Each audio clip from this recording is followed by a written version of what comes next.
Hello my dear students, welcome to definite success Pathshala. नमस्कार, आदाब, सत श्री अकाल। स्वागत है आपका डेफिनेट सक्सेस पाठशाला पे। मैं हूं आपका मैथ्स मेंटर राहुल और ये है आपके क्लास 10th के मैथमेटिक्स का सेकेंड चैप्टर का लेक्चर जिसका नाम है पॉलिनोमियल्स। और इस सेशन में आज हम पढ़ने वाले हैं geometric meaning of the zeros of a polynomial and साथ ही साथ एक छोटी सी येट इंपॉर्टेंट सी एक्सरसाइज है 2.1, उसको अपन यहाँ पे फिनिश करने वाले हैं। ये है आज का पूरा मोटा माटी एजेंडा। ठीक है, ये क्लियर होगा आपको करने के वाले अपन। अब अपन क्या करके आ रहे हैं, पहले उसका भी एक बार रिवीजन कर लेते हैं। तो अपन ने क्लास 10th के फर्स्ट चैप्टर को फिनिश कर दिया है।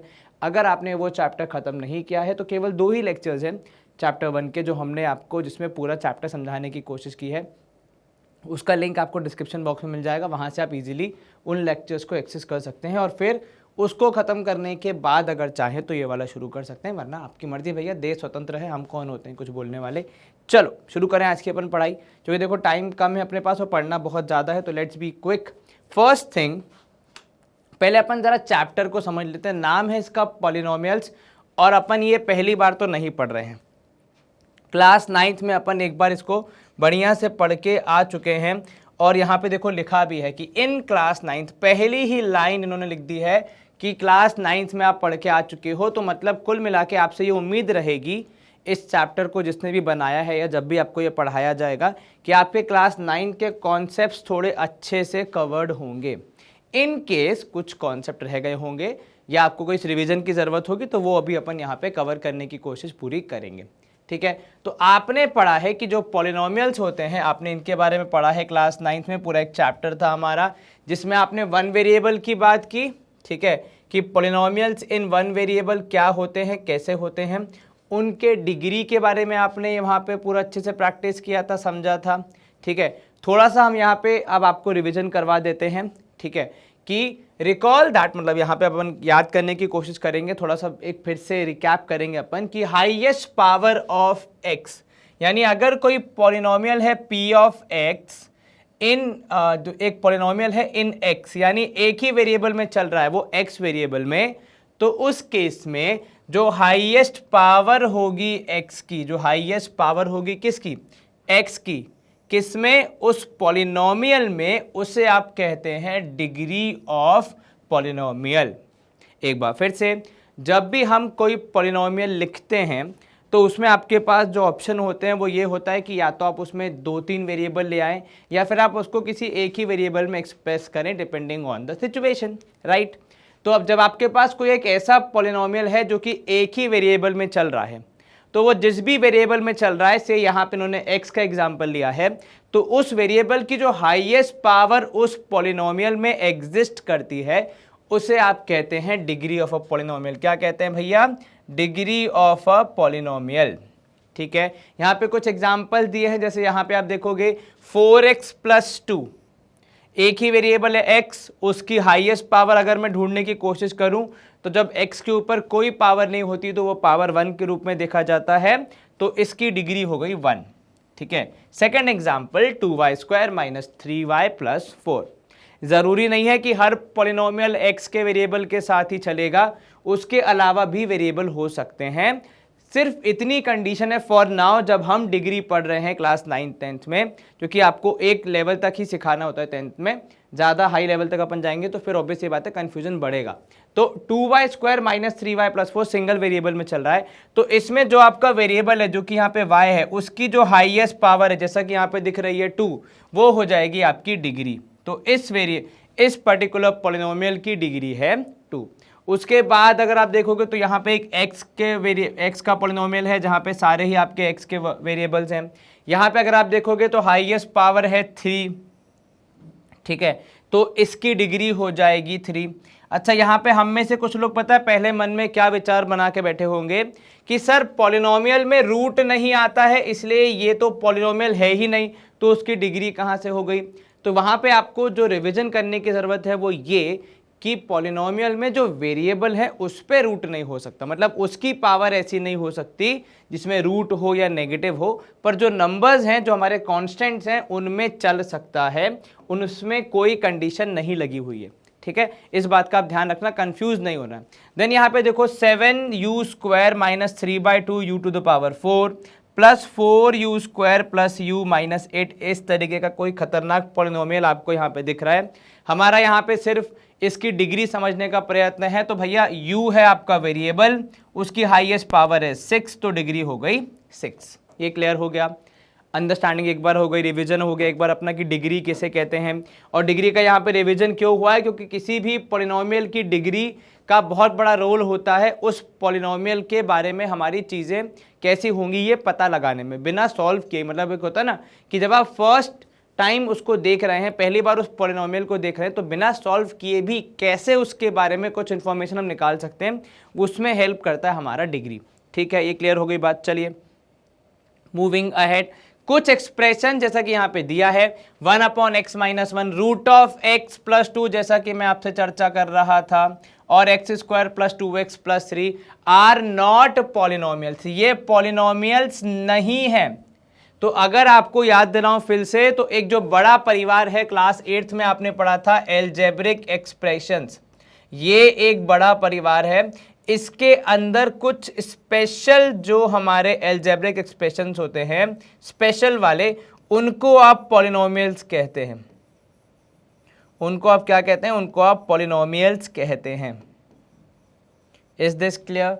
इस तरीके के एक्सप्रेशन जहां पे वेरिएबल्स डिनोमिनेटर में है या फिर रूट की पावर लिए हैं, इस तरीके के जितने भी होते हैं इनको आप क्या कहते हो? इनको आप पॉलिनोमियल्स नहीं कहते, ये पॉलिनोमियल्स की कैटेगरी में नहीं आते हैं। ये क्लियर हो गया आपको?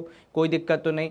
एक जो आपका कॉमन क्राइटेरिया होता है जो कि अक्सर यूज किया जाता है वो ये कि किसी भी एल्जेब्रिक एक्सप्रेशन के वेरिएबल जो है हमारे, उसकी पावर अगर कैसी हो, उसकी पावर अगर होल नंबर हो, ठीक है, in the standard normal form, अगर उसकी पावर होल नंबर हो तब आप उसे पॉलिनोमियल कहते हैं। ये एक मैंने आपको छोटा सा रिवीजन करा दिया। अब जैसे यहाँ पे आप बोलोगे सर ये तो होल नंबर ही है इसकी पावर, लेकिन डिनोमिनेटर में इसको जब आप नॉर्मल फॉर्म में लाएंगे तो भैया आप इसको लेके आएंगे ऊपर, तो ये हो जाएगा x - 1 to the power -1, right है ना। तो जब आप उसको नॉर्मल फॉर्म में लेके आ रहे हैं तब अगर उसकी पावर में होल नंबर है तो वो पॉलिनोमियल है, अन्यथा वो पॉलिनोमियल नहीं है, वो केवल एल्जेब्रिक एक्सप्रेशन कहलाने के लिए ही उसको अपन नाम देना चाहेंगे तो वही देंगे। ठीक है, ये क्लियर हो गया। चलिए अब देखो यहाँ पे कुछ नाम दिए गए हैं डिग्री के हिसाब से। तो एक ऐसा पॉलिनोमियल जिसकी डिग्री कितनी हो, जिसकी डिग्री हो 1, उसे आप कहते हैं लीनियर पॉलिनोमियल। ठीक है, फॉर एग्जाम्पल यहाँ पे आपको देखा है, देखिए 2x - 3 रूट ऑफ 3x। अब ये ध्यान रखना, बहुत ही महीन सा लाइन है बीच में रूट ऑफ 3 और x के, मतलब जो रूट है वो केवल 3 पे है, x के ऊपर नहीं है। ठीक है, y + √2 x - 2/11, नंबर्स में कोई कंडीशन नहीं है। नंबर्स या फिर आप कह सकते हैं आपके वेरिएबल के कोएफिशिएंट, फ्रैक्शन में, रूट में, डेसिमल में, नेगेटिव पॉजिटिव कुछ भी हो सकते हैं। जो कंडीशन है हमारी वो वेरिएबल्स के लिए है। ठीक है, ये सभी एग्जाम्पल किसके हैं? लीनियर के हैं। और यहाँ नीचे दिए गए कुछ एग्जाम्पल जहाँ पे 1 से ज़्यादा बड़ी पावर हमें दिख रही है, उन्हें आप क्या कहेंगे? वो लीनियर नहीं है। अब अगर वो लीनियर नहीं है तो कुछ और नाम होगा उनका, आइए वो भी देखते हैं। तो देखिए, जब आपकी डिग्री हो जाती है 2, आपकी मतलब पॉलिनोमियल की डिग्री, तुम्हारी अभी एक ही हो जाए उसमें ही बहुत टाइम है, तो जब आपकी पॉलिनोमियल की डिग्री हो जाती है 2, तब आप उसे कहते हैं क्वाड्रेटिक पॉलिनोमियल। इसी पे बेस्ड एक चैप्टर है जो कि आप पढ़ोगे, chapter number 4, quadratic equations. Quadratic जो स्पेसिफिक वर्ड है वो देखो कहाँ से होता है, उसका जन्म कहाँ से होता है, तो वो बेसिकली आया है क्वाड्रेट वर्ड से।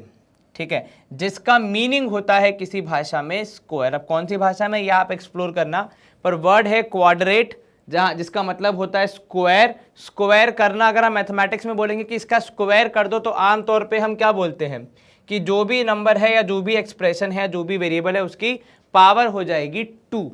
ठीक है, तो ये स्क्वायर मतलब वो 4 साइड्स वाला स्क्वायर नहीं, यहाँ पे स्क्वायर मतलब है स्क्वायर करना। और हमारे नॉर्मल मैथमेटिक्स में स्क्वायर करना या किसी चीज़ का हम बोलते हैं ना कि do the square of this, तो आप बेसिकली क्या करते हैं? उसकी पावर 2 कर देते हैं, राइट। तो वही बात यहाँ पे भी डिस्कस हो रही है। ठीक है, गुड टू गो। अब यहाँ देखो एग्जाम्पल आपको दिए हैं 2x² प्लस 3x माइनस 2/5 ये है, y² माइनस 2 ये भी है, 2 माइनस x² प्लस √3x ये भी है। फिर से अगर आप ऑब्जर्व करोगे तो नंबर्स पे कोई कंडीशन नहीं है, जो सारी कंडीशंस है वो किस पे हैं, वो सारी कंडीशंस हैं आपके वेरिएबल्स के लिए, ठीक है। इस बात का विशेष ध्यान रखें। चलिए एग्जाम्पल्स अपन ने देख लिए, ये सारे एग्जाम्पल्स एक बार ध्यान से देख लो। इसमें हमने कोशिश की कि जितने डाइवर्स एग्जाम्पल हो सकते हैं उतने ज़्यादा डाइवर्स यहाँ पे आपको दिखाने की कोशिश की है। इंपॉर्टेंट थिंग इज कि आपको यहाँ पे वेरिएबल्स को चेक करना है। कहीं पे भी वेरिएबल्स में होल नंबर के अलावा कोई और पावर, जैसे रूट हो गया, नेगेटिव हो गया, वेरिएबल्स का डिनोमिनेटर में आना हो गया, वो सब कहीं नहीं है। हाँ, नंबर्स के लिए कोई कंडीशन नहीं है। इनफैक्ट वेरिएबल्स के कोएफिशिएंट्स के लिए भी कोई कंडीशन नहीं है, वो कैसे भी हो सकते हैं। ये बात आपको हमेशा ध्यान रखनी है, ठीक है। चलो अब यहाँ पे देखो इंपॉर्टेंट चीज़ क्या लिखी है कि more generally any quadratic polynomial इन x, अगर हम केवल एक वेरिएबल की बात कर रहे हैं तो is of form ax² plus bx plus c। तो जनरली जब हम किसी पॉलिनोमियल को एक्सप्रेस करते हैं तो कोशिश ये की जाती है कि उसको एक्सप्रेस किया जाए कुछ इस प्रकार की सबसे बड़ी पावर सबसे पहले, ठीक है, फिर उसके बाद डिक्रीजिंग ऑर्डर ऑफ पावर में उसको लिखा जाए, जिससे कि सॉल्व करते समय आपसे कोई भी पार्ट मिस ना हो, ठीक है। जैसे यहाँ पे अगर आप देखेंगे एक एग्जांपल है 2 माइनस x² प्लस √3x, ये पॉलिनोमियल है, था और रहेगा। लेकिन अगर मैं इसको सॉल्व करने की चेष्टा करूंगा, सॉल्व करने के लिए अटेम्प्ट करूंगा, तो मेरा पहला जो रूल है वो ये कहता है कि मैं उसको एक ऐसे ऑर्डर में अरेंज करूं जहां पे सबसे बड़ी पावर सबसे पहले, फिर उसके बाद in reducing order of power यहाँ पे आप उसको एक्सप्रेस करते हैं, ताकि आप जब सॉल्व करें तो आपसे कोई भी पार्ट मिस ना हो जाए, ठीक है। तो ये इन जनरल प्रैक्टिस किया जाता है, जब भी हम सॉल्व करते हैं हम भी इस बात का ध्यान रखते हैं। आपने भी जब क्लास 9th में सॉल्व किए होंगे तो क्वेश्चंस इसी पैटर्न में आपको मिले होंगे, ठीक है, ध्यान रखना। क्योंकि अब जो आप बड़े हो गए हो, मतलब अब एक क्लास ऊपर आ गए हो, तो ये सारी बातें कहीं पे आपको परोसी नहीं जाएंगी, आपको खुद करनी पड़ेंगी कुछ जगहों पे। अब यहाँ पे देखो तीसरा जो था वो था क्यूबिक पॉलिनोमियल, और जैसा कि यहाँ पे आपको नाम है वैसा ही इसका काम है कि डिग्री कितनी होगी, डिग्री होगी 3। एक ऐसा पॉलिनोमियल जिसकी डिग्री है 3 उसे आप कहते हैं क्यूबिक पॉलिनोमियल, ठीक है। Some examples of cubic polynomial यहाँ पे आपको दिख रहे हैं। जैसे यहाँ पे देखो 2 माइनस x³, अकेला x³ भी एक क्यूबिक पॉलिनोमियल है खुद में, ठीक है। उसके बाद जैसे यहाँ पे देखोगे √2x³ 3 minus x² plus x³ 3x³ minus 2x² plus x minus 1। ये देखो ये पूरा कंप्लीट पॉलिनोमियल इन सेंस जिसमें सारी टर्म्स है, पावर 3 वाली, पावर 2 वाली, पावर 1 वाली और कांस्टेंट भी। इतना क्लियर हो गया, कोई दिक्कत जरा से भी नहीं सर। चलिए बहुत बढ़िया।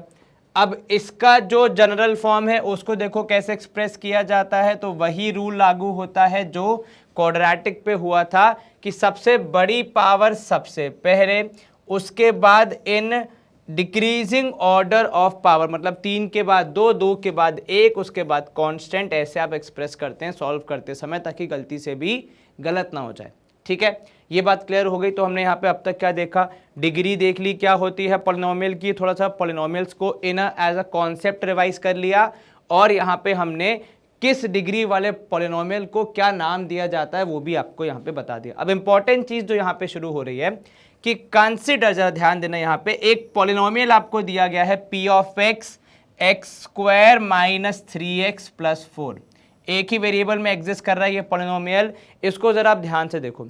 अब इसमें एक वर्ड लिखा है, एक सेंटेंस लिखा है, then putting x equal to 2 in the polynomial. ये प्रोसेस क्या हो जाए, तो देखो ये एक पॉलिनोमियल है जहां पे वेरिएबल्स हैं, ठीक है, it is expressing a particular condition.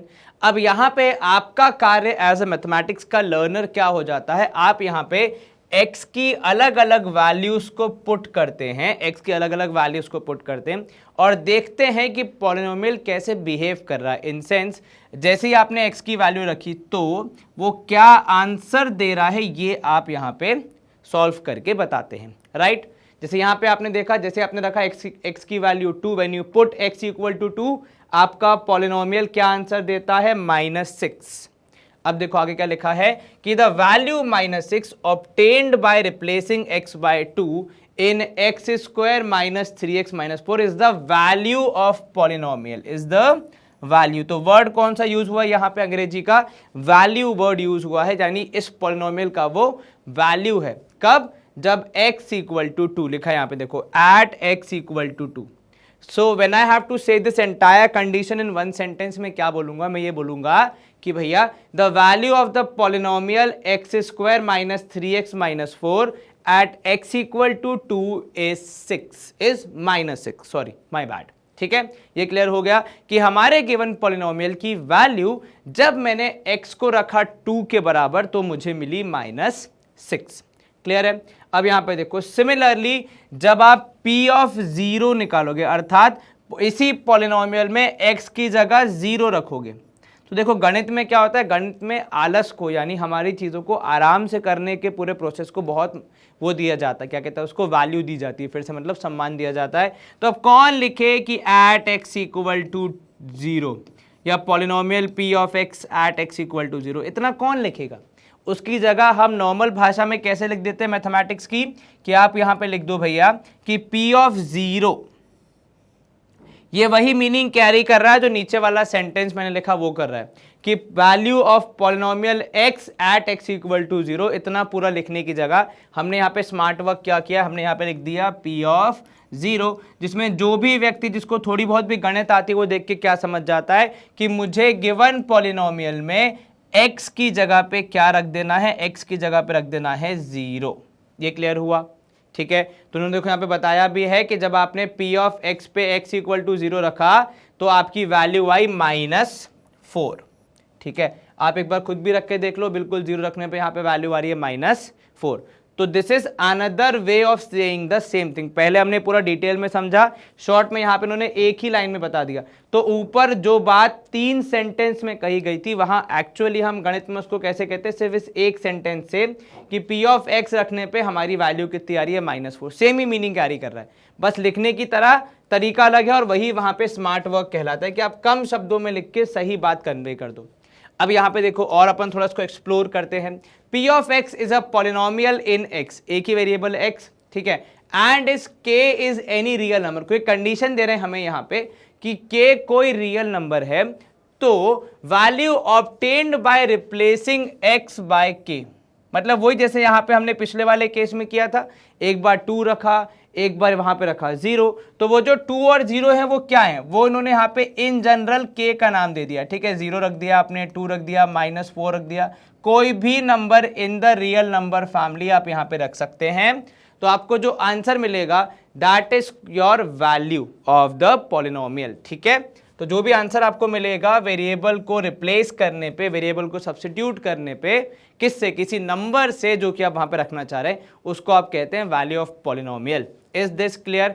It is denoted by p of k। जैसे यहां पे आप देखोगे पिछले एग्जांपल में लिखा था p ऑफ 0। अगर मुझे उसी पॉलिनोमियल की वैल्यू निकालनी है एट 2 तो मैं लिखूंगा p ऑफ 2। और जो गणित का समझदार व्यक्ति है, जिसने गणित पढ़ी है, वो समझ जाएगा कि यहाँ पे क्या करना है। ठीक है, अब यहाँ पे देखो उन्होंने एक कंडीशन दी है, एक चैलेंज दिया है हमको पूछा है भैया व्हाट इज द वैल्यू, क्या वैल्यू होगी किसकी, हमारे पॉलिनोमियल की, जब आप x को रखेंगे -1। अब ये लिखा है इन्होंने अंग्रेजी में, गणित में हम इसको कैसे लिखेंगे, हम इसको लिख देंगे p ऑफ -1। जैसे अगर मुझे सिंपल भाषा में किसी से पूछना हो तो मैं बोलूँगा कि अगर p ऑफ x ये है, that is x square -3x -4, तो मैं किसी को पूछने के लिए अगर मुझे कम शब्दों में पूछना होगा तो पता है मैं ऐसे भी पूछ सकता हूँ कि p ऑफ -1 कितना आएगा। बात वही है, ये इन्होंने पूरा अंग्रेजी में लिखा, हमने यहाँ पे उसी को मैथमेटिक्स की भाषा में कम शब्दों में एक्सप्रेस कर दिया। ठीक है, तो रखा आपने p ऑफ -1, अर्थात x की जगह पे आ जाएगा -1, आपने वहां पे x की जगह -1 रखना शुरू किया। जैसे पॉलिनोमियल था -1 भी वैसे ही बिहेव करेगा, स्क्वायर था तो -1 का स्क्वायर हो जाएगा, यहाँ पे 3 × -1 हो जाएगा, और फिर ये -4 होकर जब आप सॉल्व करोगे आपका आंसर आ रहा है 0। आंसर कितना आ रहा है, 0। अब देखो एग्जाम में 0 आना एक बहुत दुख की बात होती है, लेकिन कभी अगर किसी पॉलिनोमियल का आंसर आ जाए 0 तो it's a happy situation, it's a good situation, कि आपने कह सकते हो पॉलिनोमियल का आंसर निकाल दिया। ठीक है, तो इसीलिए यहाँ पे इसको एक्सप्रेस किया गया है, ऐसे लिखा गया है कि हम यहाँ पे आपको कुछ पॉलिनोमियल को सॉल्व कैसे करना है उस पर थोड़ी चर्चा करने वाले। फिर से उन्होंने देखा, यहाँ पे लिखा है कि अगर आप इसको 4 पुट करोगे, किसको, x को अगर अब की बार 4 पुट किया जाएगा तो भी हमें सेम रिस्पॉन्स मिलेगा, जहां पे हम देख पाएंगे कि 4 स्क्वायर, यानी यहाँ पे आप इसको सॉल्व करोगे 4 स्क्वायर आ जाएगा 16, ये हो जाएगा -12, और उसके बाद फिर आगे बढ़ेंगे तो ये हो जाएगा -4, कैंसल आउट होके ये भी हो गया 0। तो मुझे ऐसी दो वैल्यूज मिली, एक p ऑफ -1 और दूसरी मुझे मिली कौन सी, p ऑफ 4, जो कि ये दर्शाती हैं कि जैसे ही मैंने x की कोई वैल्यू रखी है तो मेरा आंसर आ गया 0। ठीक है, लेकिन ये अब तक पहले नहीं हुआ था। अब तक जो दो वैल्यूज मैंने रखी थी, इनफैक्ट जब मैंने 0 को खुद को रख दिया था तब भी मुझे 0 नहीं मिला था, 2 रखने पर भी नहीं मिला था, पर इन दो स्पेशल वैल्यूज पे मिला है। ठीक है, ये आपको यहां पे ध्यान रखना है। अब यहां समझो, p ऑफ -1 हो गया 0, ये हमने अभी चर्चा करी। p ऑफ 4 हो गया 0, बिल्कुल ठीक, मतलब x की वैल्यू -1 और x की वैल्यू 4 रखते ही मेरा पॉलिनोमियल 0 के बराबर हो गया। देखना आगे क्या लिखा है। सो -1 एंड 4, ये जो दो वैल्यूज हैं इन्हें आप कहते हो जीरोस ऑफ द पॉलिनोमियल। क्या कहते हो आप, जीरोस ऑफ द, अगर क्योंकि ये क्वाड्रेटिक है तो आप कहोगे क्वाड्रेटिक पॉलिनोमियल। मोर जनरली अ रियल नंबर के, अगर कोई रियल नंबर है जिसको पॉलिनोमियल में रखते ही आपका पॉलिनोमियल 0 के बराबर आ जाए, क्योंकि अब आपने नंबर की जगह, वेरिएबल की जगह नंबर रखा है तो वो सॉल्व होगा। सॉल्व होने के बाद जब वो 0 पे आ जाए तो उसे आप क्या कहते हैं, उसे आप कहते 0 हैं। ठीक है, अगर मैं स्टेटमेंट को साधारण भाषा में आपको समझाने की कोशिश करूं तो पॉलिनोमियल में x की वह वैल्यू जो कि पॉलिनोमियल को 0 के बराबर बना दे, जो कि पॉलिनोमियल को 0 के बराबर बना दे, उसे आप कहते हैं 0 ऑफ अ पॉलिनोमियल। जो नाम है वही काम है, उसको आप कहते भी हैं 0 ऑफ अ पॉलिनोमियल और वो बना भी देता है पॉलिनोमियल को 0। इस बात का ध्यान रखना। ठीक है, ये आप पहले क्लास 9 में पढ़ चुके हो कि कैसे आप किसी पॉलिनोमियल के जीरोस को फाइंड करते हैं। अगर जैसे कोई सिंपल केस आ गया यहाँ पे ऐसा वाला, तो उसमें आप सिंपली सॉल्व करके 2x - 3 = 0 रख के +3 सॉरी, सो ये हो जाएगा 2x = -3, x = -3/2 रख के आप सॉल्व कर सकते हैं। ये तो हो गया सिंपल केस। आपने ऐसे पॉलिनोमियल्स को भी सॉल्व किया जिसमें आप करते हो मिडिल टर्म स्प्लिटिंग, आपको याद होगा। तो ये सारी चीज़ें आप पहले करके आ चुके हो, कुछ नया नहीं है, बस थोड़ा सा रिवीजन चल रहा है यहाँ पे। ठीक है, इन जनरल यहाँ पे आप देखो क्या कह रहा है, if k is 0 of a polynomial p of x ax + b।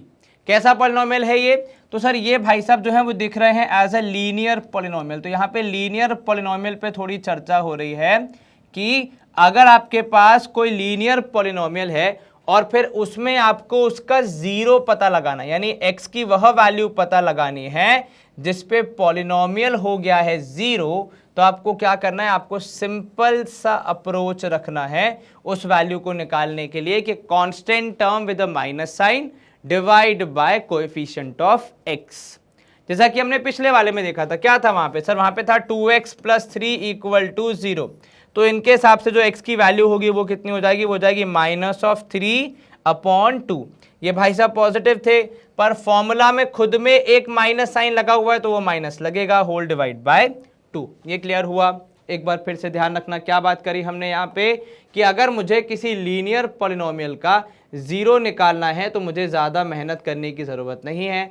Simple काम मुझे क्या करना है, सिंपल काम मुझे बस इतना सा करना है मेरे भैया कि आपको जो x की वैल्यू पता लगानी है उसके लिए आपको वेरिएबल्स के साथ साथ जो कोएफिशिएंट्स हैं उनका इस्तेमाल करना है, -b यानी minus of constant value whole divide by a, that is coefficient of x। ये केवल किस में एप्लीकेबल है, लीनियर में। भैया सुई से आप सुई धागे से आप बटन सिल सकते हो, इंसान का शरीर नहीं, उसके लिए अलग सुई चाहिए, अलग धागा चाहिए, मतलब, और उसमें सुई धागे सिलाई नहीं, उसमें टाँके लगते हैं कि नहीं। तो ठीक वैसे ही, जैसी समस्या वैसा इलाज। तो अगर लीनियर की बात होगी तो ये वाली अप्रोच चलेगी, जब और हाईएस्ट पावर की बात आएगी तो हम उसमें और ज़्यादा कुछ और तरीके से कैलकुलेशंस करके आंसर निकालेंगे। ठीक है, पर इसको हर जगह मत लगा देना। समझ में आ गई ये बात, चलो बढ़िया। The 0 of a linear polynomial is related to its coefficients. मतलब अब यहाँ पे इस कहानी का सार क्या निकला कि किसी भी लीनियर पॉलिनोमियल के जो जीरोज होते हैं वो जुड़े रहते हैं, वो रिलेटेड रहते हैं, उनका रिश्ता रहता है कोएफिशिएंट से। अब ये बात समझना, ये बात इन्होंने यहां पे क्यों कही है, क्योंकि देखो अगर आप कंपेयर करोगे, मान लो मेरे पास है 5x - 4 = 0। अगर आप हमारे पहले वाले पॉलिनोमियल को अभी लिखे हुए पॉलिनोमियल से कंपेयर करोगे तो 0 यहां भी है, 0 यहां भी है, ठीक है, x यहां भी है, x यहां भी है, पर ये वाला पॉलिनोमियल इस वाले पॉलिनोमियल से अलग कैसे है? दोनों लीनियर है, ये भी बात कंफर्म है, लेकिन फिर भी अलग है कि नहीं?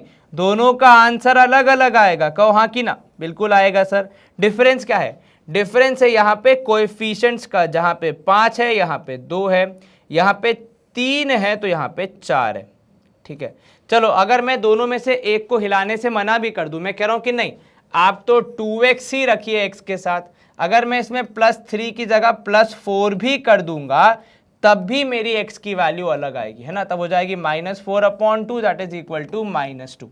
तो एक हल्का सा चेंज करने से भी मेरे जीरोस चेंज हो गए, इसीलिए कहा जाता है, इसलिए यहां पे कहा गया है कि किसी भी लीनियर पॉलिनोमियल के जीरो का रिलेशन होता है, रिश्ता होता है किससे? उसके कोएफिशिएंट से, ठीक है। ये बात आपको क्लियर हो गई। Does this happen in case of other polynomials too? अब एक सवाल इन्होंने हमारे लिए छोड़ा है, क्या बोल रहे हैं ये? हमारे यहाँ पे हमें ये समझाने की कोशिश करनी है कि क्या ऐसा दूसरे पॉलिनोमियल्स के साथ भी होता है, जो कि हम आगे जाके एक्सप्लोर जरूर करेंगे। जैसे कि यहाँ पे उन्होंने बोला है कि भैया क्वाड्रेटिक के लिए बता दो जरा कि क्या क्वाड्रेटिक पॉलिनोमियल के जीरोस उसके कोएफिशिएंट से रिलेटेड रहते हैं या फिर नहीं। चलिए इन दिस चैप्टर, अब यहाँ पे हमारा इंट्रोडक्शन सॉर्ट ऑफ समाप्त हो रहा है। अब हम अपना टॉपिक कवर करेंगे जो ये कह रहे हैं कि भैया हम इन्हीं सवालों का जवाब ढूंढने की कोशिश करेंगे और साथ ही साथ हम यहाँ पे और भी चीजें पढ़ेंगे। चलिए इतना क्लियर हो गया। अब यहाँ देखो पहला टॉपिक जो हमें इस चैप्टर में कवर करना है वो है geometrical meaning of the zeros of polynomial. किसी भी पॉलिनोमियल के जीरोस का ज्योमेट्रिकल मीनिंग क्या होता है? मतलब अगर आप पॉलिनोमियल को अगर ग्राफ पे लाना चाह रहे हैं, उसको ज्योमेट्रिकली अगर आप बनाना चाह रहे हैं तो वो कैसे होगा, क्या उसका सेटअप होगा, कैसे वो बनेगा, क्या पूरा प्रोसेस होगा, वो अब अपन यहाँ पे सीखने वाले हैं, ठीक है। चलो you know that a real number k is zero of a polynomial p of x if p of k is equal to 0। ये हमने अभी थोड़ी देर चर्चा कर चुकी है। But why are the zeros of a polynomial so important? इनका पूछना है कि किसी भी पॉलिनोमियल के जीरोस इतने इंपॉर्टेंट क्यों होते हैं। देखो ये दुनिया का one of the rarest example है जहां पे आपके जीरोस, मतलब पॉलिनोमियल्स की पूरे की बात कर रहा हूं मैं, जहां पे आपके जीरोस होते हैं एक्चुअली हीरोज। इन सेंस ये भैया कि किसी भी पॉलिनोमियल की सॉल्यूशन यूनिक होती है ना। देखो समस्या जीवन में खड़ी कोई भी कर सकता है, पर उसका समाधान देने वाले ही आपके सच्चे मित्र होते हैं, है कि नहीं? ठीक वैसे यहाँ पे कि भैया पॉलिनोमियल तो कोई भी बना देगा, उसके अगर आप बोलोगे वैल्यूज निकालनी है तो कोई भी निकाल देगा, पर कुछ स्पेसिफिक, बहुत ही स्पेसिफिक वैल्यूज होंगी जो कि आपके पॉलिनोमियल को सॉल्व कर देगा, यानी उसका आंसर दे देगा। तो ये जो जीरोज होते हैं ये हमारे पॉलिनोमियल का आंसर होते हैं, इसीलिए हमारे लिए बहुत इंपॉर्टेंट होते हैं, क्योंकि अगर किसी समस्या का समाधान नहीं पता होगा तो फिर वो समस्या हमें परेशान ही करती रहेगी और कुछ नहीं होगा, है कि नहीं? To answer this first we will see the geometrical representation of the linear and quadratic polynomial and the geometrical meaning of their zeros. तो यहां पे समझना, आपको यहां पे क्या देखना है? आपको यहां पे देखना है ज्योमेट्रिकल रिप्रेजेंटेशन किसका? लीनियर और क्वाड्रेटिक पॉलिनोमियल्स का, कि कैसे इनको आप ज्योमेट्रिकली रिप्रेजेंट करते हैं, and the geometrical meaning of their zeros, और उनके जीरोस का ज्योमेट्री के हिसाब से अगर हम एवेल्युएशन करें तो क्या मतलब होगा। ये अपनी आज की कहानी का मोटा माटी उद्देश्य है। इतना क्लियर हो गया? कोई दिक्कत जरा से भी नहीं सर। अब यहां समझो, आपको दिया है यहां पे सबसे पहले रेफरेंस के लिए, लर्न करने के लिए, एक लीनियर पॉलिनोमियल। कौन सा दिया है भैया? लीनियर पॉलिनोमियल एक आपके समक्ष यहां पे प्रेजेंट किया गया है in the form of ax plus b, जहां पे a is not equal to 0.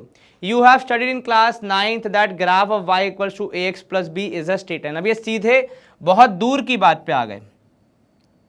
अब एक बात समझना, जो हमें यहाँ पे ध्यान देनी है, जिसकी वजह से हम यहाँ पे आगे तरक्की कर पाएंगे, आगे प्रोग्रेस कर पाएंगे, वो ये बात कि आपने शुरू में बोला कि एक पॉलिनोमियल है ax प्लस बी, जिसको हम इन जनरल लिखते हैं f of x is equals to f of x is ax plus b। क्या इतना आपको याद है? ये क्लियर हो गया। अब एक बात समझना, आपने बचपन में जब आप छोटे थे, गणित में जब आपने सबसे पहले ज्योमेट्री में कुछ बनाना शुरू किया था with the help of this numbers and everything, तो वो था नंबर लाइन। याद आई है कि नहीं?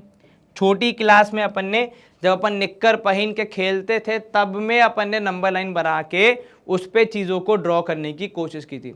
फिर हम थोड़े बड़े हुए तो नंबर लाइन हमारी कुछ चेंज होके बन गई एक कार्टेशियन प्लेन में, जहाँ पे हमारे दो वेरिएबल आ गए, दो पार्ट्स आ गए, एक आ गया x और दूसरा आ गया y, है ना? ये याद आया। अब अगर मुझे इस कार्टेशियन प्लेन पे, ठीक है, इस कार्टेशियन सिस्टम में जब भी कोई चीज़ बनानी है, एक छोटे से छोटा पॉइंट भी बनाना है, तो मुझे दो चीज़ों का पता होना चाहिए, एक x की वैल्यू क्या है और दूसरा y की वैल्यू क्या है। ऐसा इसीलिए क्योंकि केवल एक की वैल्यू पता होगी तो फिर हमारे पास ऐसे हजारों ऑप्शन होंगे जहां पे हम उस चीज़ को बना पाएंगे। जब तक हमें दोनों कोऑर्डिनेट्स नहीं मिलेंगे तब तक हम यहाँ पे काम नहीं कर पाएंगे, ठीक है। ये ठीक वैसा ही है जैसे अगर आप किसी को डायरेक्शन बता रहे हैं, ठीक है, अब सामने वाले व्यक्ति ने पूछा भाई ये वाला मॉल कहाँ है, आपने कहा यहाँ से 2 किलोमीटर दूर है, तो क्या ज़रूरी है कि व्यक्ति को 2 किलोमीटर सीधे ही जाना पड़ेगा? नहीं। आपका काम क्या होगा कि आप उसको न सिर्फ डिस्टेंस बताएं बल्कि डायरेक्शन भी बताएं कि आपको आगे जाके राइट लेना है, लेफ्ट लेना है, फिर दाएं बाएं जो भी करना है, वो अगर आप नहीं बताएंगे व्यक्ति को तो व्यक्ति कभी अपने सही मंजिल तक नहीं पहुंच पाएगा। मतलब पहुंच जाएगा, ऐसी बात नहीं है, पर लेकिन ज़्यादातर चांसेस में वो रिस्क है कि वो इंसान गुम जाएगा, है कि नहीं? ठीक वैसे ही यहाँ पे है, अगर आप x और y दोनों कोऑर्डिनेट्स बताते हैं तभी वो कोई पर्टिकुलर पॉइंट, वो पर्टिकुलर लाइन ग्राफ पेपर पे एग्जिस्ट कर पाती है, आ पाती है, कार्टेशियन सिस्टम में आ पाती है। Otherwise it is impossible to have only one of them values and having the point और लाइन और एनी शेप ऑन द आपका कार्टेशियन प्लेन। अब अगर आप हमारे पॉलिनोमियल्स को देखोगे तो वहां पे x तो ऑलरेडी एग्जिस्ट करता है, राइट, है कि नहीं? तो हमने क्या किया, फिर y को इंट्रोड्यूस करने के लिए ये देखा कि और कहाँ पे y एग्जिस्ट कर सकता है। तो हमने ये देखा कि हमारे पॉलिनोमियल में x की अलग अलग वैल्यू रखने पर हमारा f ऑफ x चेंज होते रहता है, यानी f ऑफ x फिक्स्ड नहीं है ना? f ऑफ f क्या नहीं है? f ऑफ x फिक्स नहीं है, नॉट फिक्स्ड या फिक्स नॉट, जो भी आप लिखना चाहें। और कोई चीज़ अगर फिक्स नहीं होती है तो उसे हम क्या कहते हैं सर? उसे हम कहते हैं वेरिएबल, राइट, है ना? तो भैया अगर वो वेरिएबल है तो क्यों ना इसको ही वेरिएबल ले लिया जाए, दैट इज इसको ही y बोल दिया जाए। और वही होता है हमारे पॉलिनोमियल को हम क्या करते हैं, y के साथ यहाँ पे कर देते हैं, कह सकते हो आप इन सिंक कर देते हैं, जहाँ पे ax प्लस b हमारा एक्सप्रेशन हो जाता है और उसमें x की वैल्यू रखने पे मिलने वाला आंसर हो जाता है y। इन दोनों की सहायता से हम कार्टेशियन प्लेन पे अलग अलग पॉइंट्स को प्लॉट करके अपना ग्राफ बनाते हैं। Is this clear? क्या यहाँ तक कोई दिक्कत जरा सी भी नहीं सर? अब यहाँ पे अगर आप एग्जांपल देखोगे तो हमारा जो पॉलिनोमियल है वो था 2x प्लस 3, उसको रख दिया इक्वल टू y। तो अब वहाँ पे हमारे पास दोनों वेरिएबल आ गए, एक आ गया x, दूसरा आ गया y।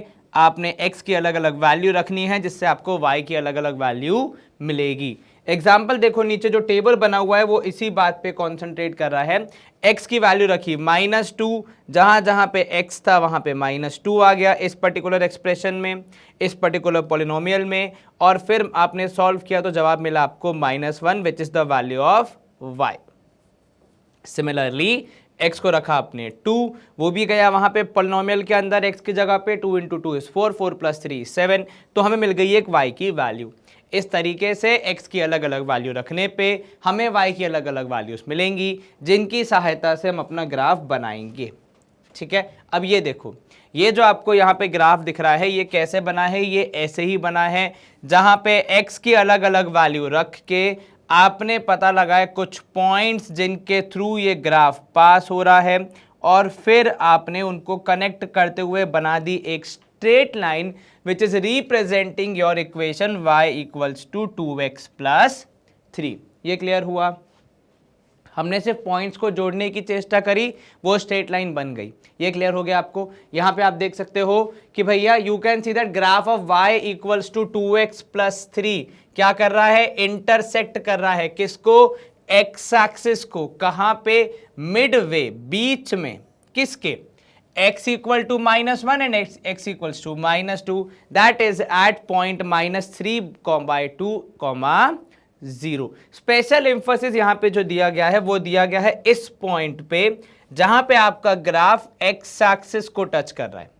क्योंकि ये स्पेशल क्यों है? क्योंकि जब कोई चीज एक्स एक्सिस पे लाई करती है उसका यूनिक फीचर क्या होता है? सर अगर कोई चीज एक्स एक्सिस पे लाई कर रही है तो उसका जो यूनिक फीचर होगा, जो एक्स एक्सिस पे हमेशा प्रिविलेंट होता है, एक्स एक्सिस पे हमेशा रहता है, वो यूनिक फीचर क्या है भैया? सर वो यूनिक फीचर ये है कि एक्स एक्सिस पे एक्स का राज चलेगा। किसका राज चलेगा? एक्स का राज चलेगा। मतलब क्या होगा वहां पे? वहां पे एक्स की ही वैल्यू आपको दिखेगी, वाई वहां पे कोई भी वैल्यू नहीं रखेगा, मतलब अर्थात वाई वहां पे हो जाएगा 0। और अगर मैं अपने पॉलिनोमियल से इस सिचुएशन को कंपेयर करूं तो यहां पे मुझे क्या दिख रहा है? यहां पे मुझे दिख रहा है कि 0 इक्वल्स टू 2x प्लस 3। यानी अगर मैं इसको मेरे ओरिजिनल पॉलिनोमियल से थोड़ा सा और कंपेयर करूं f of x equals to 2x plus 3 से, तो मैं यहां पे क्या देख पा रहा हूं? जो कंक्लूजन मुझे निकालना है वो ये कि f ऑफ x इज 0। यानी अगर मैं इन सारे पॉइंट्स को, इन सारे उनको डॉट्स को कनेक्ट करूं तो f ऑफ x की वैल्यू 0 हो जाना, इसको हम क्या कहते हैं? इसको हम कहते हैं 0 ऑफ अ पॉलिनोमियल। ठीक है, 0 ऑफ अ पॉलिनोमियल। समझना जरा ध्यान से हम क्या कह रहे हैं। f ऑफ x की वैल्यू 0 हो जाना, ये कब होता है? जब आपकी f of x equal to 0 हो जाती है तब, राइट? अब ये हुआ है यहां पे हमारे ग्राफ में। कहां पे हुआ है? ये हमारे ग्राफ में हुआ है उस जगह पे जहां पे आपका ग्राफ टच कर रहा है एक्स एक्सिस को। क्यों? क्योंकि यही एक जगह है एक्स एक्सिस जहां पे आपका y 0 होता है। y 0 होना मतलब पॉलिनोमियल की वैल्यू 0 हो जाना। मतलब जहां पे भी आपका ग्राफ, एक बहुत ही संक्षेप में अगर मैं आपको समझाने की कोशिश करूं तो कहानी का सार कुछ ये है कि जहां पे भी आपका ग्राफ एक्स एक्सिस को टच करे वो पॉइंट एक तरीके से स्पेशल हो जाता है, क्योंकि वो पॉइंट मुझे ये बताता है कि हमारे पॉलिनोमियल का 0 क्या होगा। क्योंकि इस पॉइंट, इस लाइन पे y की वैल्यू 0 हो जाती है और y हम यूज ही कर रहे हैं पॉलिनोमियल की वैल्यू बताने के लिए। ठीक है, तो y 0 मतलब पॉलिनोमियल की वैल्यू 0। पॉलिनोमियल की वैल्यू 0 होना मतलब x की वह वैल्यू पता लगना जिसपे पॉलिनोमियल 0 हो जाता है, राइट? और वो वैल्यू क्या कहलाती है? वो वैल्यू कहलाती है 0 ऑफ अ पॉलिनोमियल। ठीक है, अब यहां पे अगर आप एक पैरेलल ड्रॉ करना चाहो, एक छोटा सा कंक्लूजन ड्रॉ करना चाहो, वो तो ये देखो कि इस पॉलिनोमियल की अगर मैं डिग्री देखूं तो डिग्री कितनी है भैया? डिग्री है 1, राइट? डिग्री कितनी है? तो भैया डिग्री है 1। और यहीं से अगर मैं कंपैरिजन एक बिठाना चाहूं तो मेरा जो ग्राफ है इस पॉलिनोमियल का वो एक्स एक्सिस को कितनी बार टच कर रहा है? एक बार। जस्ट सेइंग, मतलब अभी अपन सिर्फ ये कह रहे हैं, यहां पे हम इससे कोई निर्णय नहीं ले रहे हैं, अभी कोई कंक्लूजन पे नहीं पहुंचे, लेकिन मैंने ये ऑब्जर्व करी एक चीज जो आपने भी करी होगी कि डिग्री 1 है और ग्राफ भी एक्स एक्सिस को एक ही बार टच कर रहा है। इतना क्लियर हो गया जी? चलिए इसका अगर आप देख लीजिए एक बार, स्क्रीनशॉट लेना चाहें तो काफी सारी बातें यहां पे लिखी हैं। Moving ahead you also know that कि अगर आप सॉल्व भी करोगे तो भी 2x प्लस 3 का जो 0 आएगा पॉलिनोमियल का बाय सॉल्विंग, मतलब जहां पे हम मैथमेटिकल रूल्स का इस्तेमाल करके, मैथ्स के नियमों का इस्तेमाल करके सॉल्व करेंगे, ग्राफ का इस्तेमाल नहीं करेंगे, तो भी हमारा आंसर -3/2 आया, जो ग्राफ ने भी रिफ्लेक्ट किया।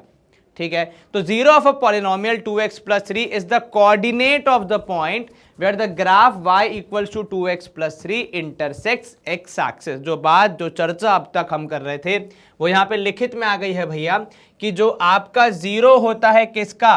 पॉलिनोमियल का, वो क्या होता है, वो x कोऑर्डिनेट होता है उस पॉइंट का वेयर जहां पर आपका ग्राफ जो कि डिनोट हुआ है y equals to 2x plus 3 से हमारे गिवन पॉलिनोमियल से वो इंटरसेक्ट कर रहा है।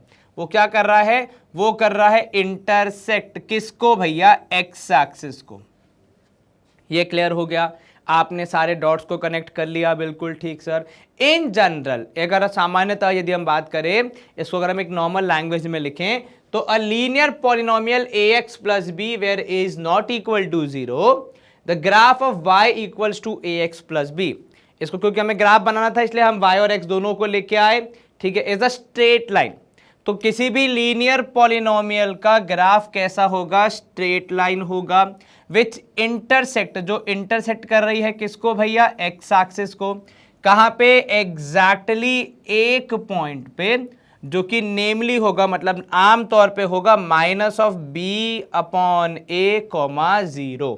फिर से एक्स एक्सिस को कर रहा है इसलिए y का 0 होना जस्टिफाइड भी है।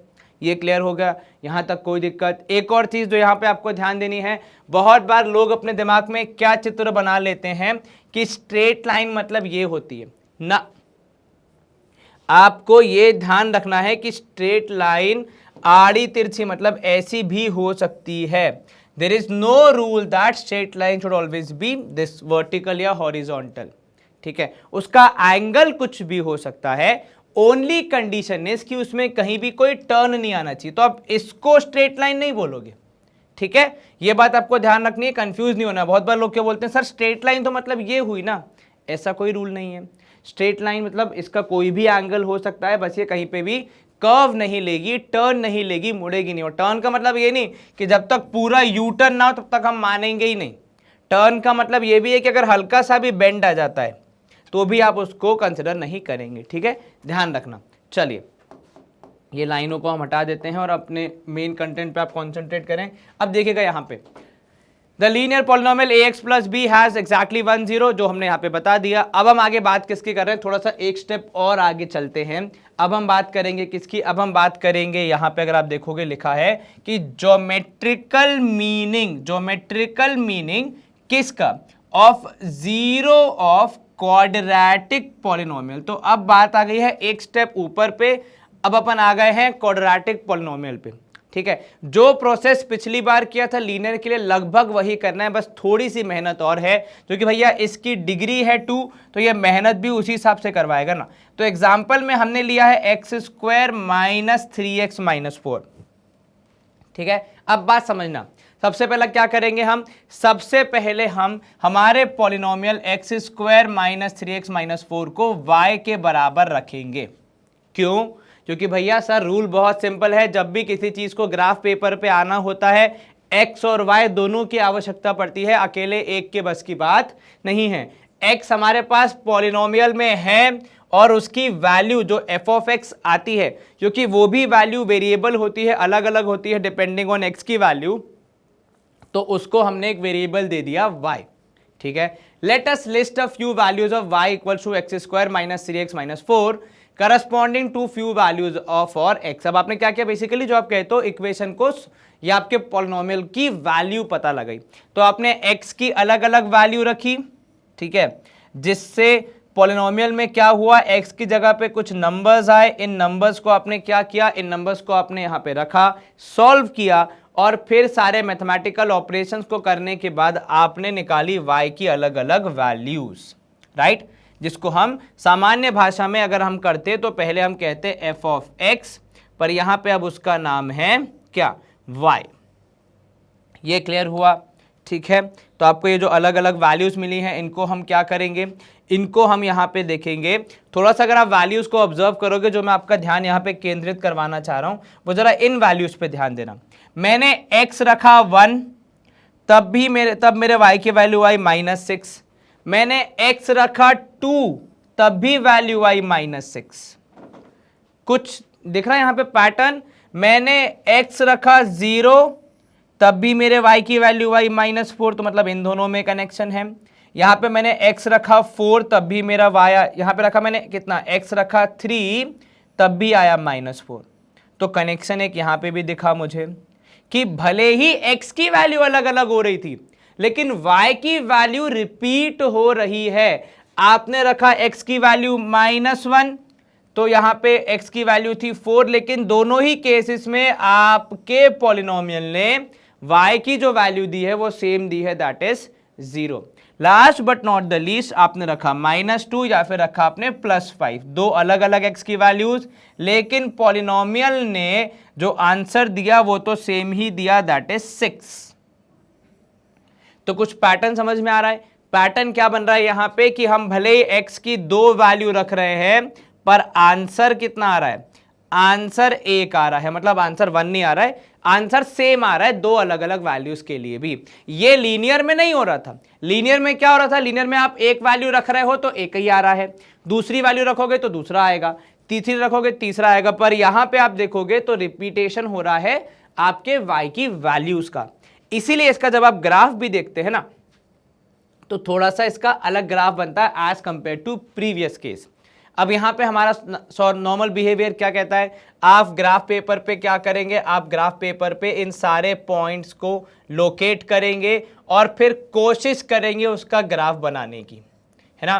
तो जब आप उसका ग्राफ ड्रॉ करेंगे, बनाएंगे, तो वो कुछ इस प्रकार दिखेगा जब आप सारे पॉइंट्स को कनेक्ट करने की चेष्टा करेंगे। तो पहली बात तो एक स्ट्रेट लाइन में सारे पॉइंट्स कनेक्ट हो भी नहीं पाएंगे, कुछ इस तरफ है कुछ इस तरफ है। तो अगर मैं कनेक्ट करने की चेष्टा भी करूं तो मैं सबसे पहली बार में तो दो लाइनें ऐसी बना दूंगा वी शेप में, लेकिन क्योंकि मुझे ये एक ही पॉलिनोमियल का ग्राफ है तो मैं इस तरीके से दो पार्ट्स नहीं कर सकता उसके, तो मैं प्रोबेबली कैसा शेप दे दूंगा? मैं उसको एक यू टाइप का कंटिन्यूसली फ्लोइंग शेप दे दूंगा। रीजन बीइंग कि ये किसी एक ही पॉलिनोमियल के सॉल्यूशंस हैं, एक ही पॉलिनोमियल की वैल्यूज हैं, तो उसमें ऐसा कट आने का या फिर ऐसा कह सकते हो आप इंटरसेक्शन होने का सवाल ही नहीं होता। ठीक है, it's a flowing sort of a graph जहां पे वैल्यूज यहां पे आपको सारी कवर करने की कोशिश की गई है। ये क्लियर हुआ? कोई दिक्कत जरा से भी नहीं सर? ठीक है, तो वो जो रिपीटेशन था वो देखो यहां पे कैसे हुआ है। आपने रखा x की वैल्यू कितनी 5 तो भी आया आपका 6, आपने रखा x की वैल्यू -2 तो भी आया 6। तो एक पॉइंट जो मेरा बना वो बना इस तरफ, दूसरा बना किस तरफ? दूसरा बना उल्टी साइड, यहाँ पे एक पॉजिटिव साइड एक नेगेटिव साइड। ऐसे ही जब आपने रखा x की वैल्यू 3 तब भी मिला -4, आपने रखा x की वैल्यू 0 तब भी आया -4, आपने रखा x की वैल्यू 1 तो भी मिला आपको -6, आपने रखा x की वैल्यू 2 तो भी मिला आपको -6। तो ऐसे केसेस को हमने जब ग्राफ से बनाने की कोशिश की तो कुछ इस तरीके का ग्राफ बनता हुआ हमें यहाँ पे देखा। और रास्ते में इस ग्राफ ने दो जगह पे x एक्सिस को टच किया। कौन से थे वो पॉइंट्स? एक था -1,0, दूसरा है 4,0। इन दोनों पे अगर आप ध्यान दोगे, थोड़ा पीछे होगे और ध्यान दोगे, तो इन दोनों पे क्या हुआ? इन दोनों पॉइंट्स पे मेरा y हो गया 0, मेरा y हो गया 0, यानी कुल मिला के इन दोनों पॉइंट्स पे f of x is coming out to be 0। और f ऑफ x 0 होने का हम सेंटेंस में कैसे बोलते हैं कि वैल्यू ऑफ पॉलिनोमियल 0 हो गई। और अगर पॉलिनोमियल की वैल्यू 0 हो जाती है तो हम x की वैल्यू को, जिसने उसको 0 बनाया, उसको हम कैसे रेफर करते हैं? उसको हम क्या बोलते हैं? उसको हम बोलते हैं जीरोस ऑफ द पॉलिनोमियल, यानी पॉलिनोमियल की वो दो वैल्यूज जिसपे मेरे पॉलिनोमियल की वैल्यू 0 हो गई। ठीक है, तो यही वो यहां पे बात भी रिफ्लेक्ट हो रही है कि यहां पे आपका था एक ये 0 आ रहा था, प्रोबेबली शायद ब्लू कलर आपको अच्छे दिखाई ना दे, तो एक ये वाला पॉइंट और एक ये वाला पॉइंट जिन पे हमें ज्यादा कॉन्सेंट्रेट करना है। यहाँ एक जरा कुछ बातें लिखी वो भी पढ़ लेते हैं। In fact for any quadratic polynomial, किसी भी क्वाड्रेटिक पॉलिनोमियल के लिए जिसका यहाँ पे जनरल टर्म दिया हुआ है, जनरल वे ऑफ राइटिंग दिया हुआ है, the graph of corresponding equation. Polynomial को जब हम ग्राफ बनाते हैं तो हमेशा इक्वेशन का रूप दे देते हैं।